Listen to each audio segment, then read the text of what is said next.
Le 4 décembre n'est pas seulement l'anniversaire de Jay-Z, c'est également celui de la sortie de Ether, le clash lapidaire de Nas à l'encontre du mari de Beyoncé. Sorti sur Stillmatic en 2001, Ether était la réponse à Takeover, sorti quelques mois plus tôt, et n'a laissé aucune chance à Jay-Z. They did a poll in New York City. Is it going to be Ether or is it going to be Takeover? Who won? And New York chose Ether.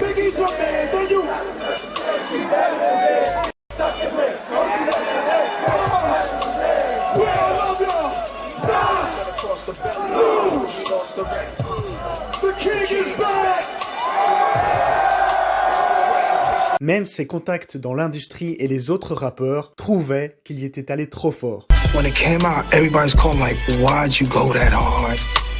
Why'd you go that hard? Une des nombreuses preuves que Ether a bouleversé Jay-Z et couronné Nas comme le roi de New York est que le DJ qui mixait dans la boîte de nuit où Jay-Z s'est rendu le soir même pour fêter son anniversaire a diffusé Ether. Pire, lorsque Dame Dash lui a demandé de couper le son, il n'en a eu cure et a continué à le passer, énervant encore plus Jay-Z. Cette anecdote est racontée par Raskas lors d'une interview accordée à The Art of Dialogue. Le MC de Californie se trouvait donc à New York et a entendu Ether juste avant de quitter son hôtel. I heard the record, the mixtape came out, they played it on the radio, I went to the barbershop. Il va ensuite en studio où l'attend DJ Premier et évidemment, il ne parle que de ça. Then I went to the studio, Premier was there, and it was the topic of the day just between me and Preem, so he's like, yo, did you hear it? And I felt like, remember I texted my A&R in LA and I said,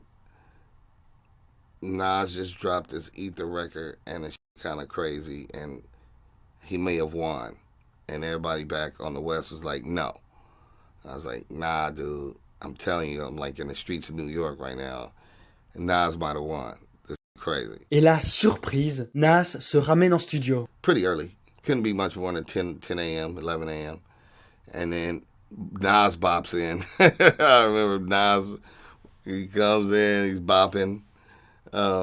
He's usually very chill, like, yo, peace. You know, that's just, every time I've encountered him, he's very, like, humble, nice. So he had a session next door for Don Diva magazine.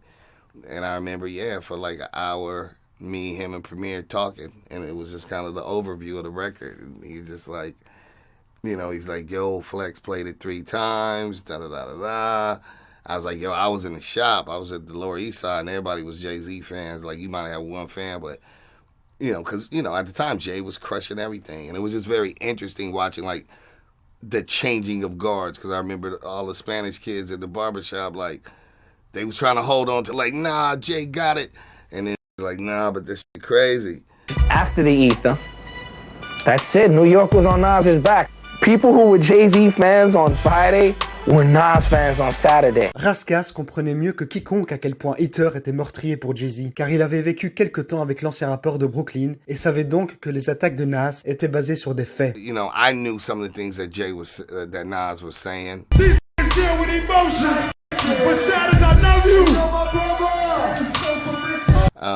I don't even know all of it. As far as some of the personal jabs in that record. I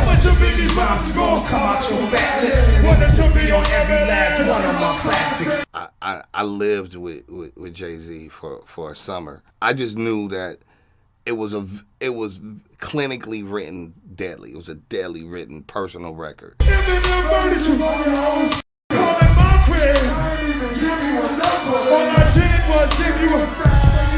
Comble de l'ironie, Raskas a donc vu Jay-Z le même jour. And then that night I went out to the club, me and Wise, my homeboy from a group that was signed to Rockefeller called the Rangers.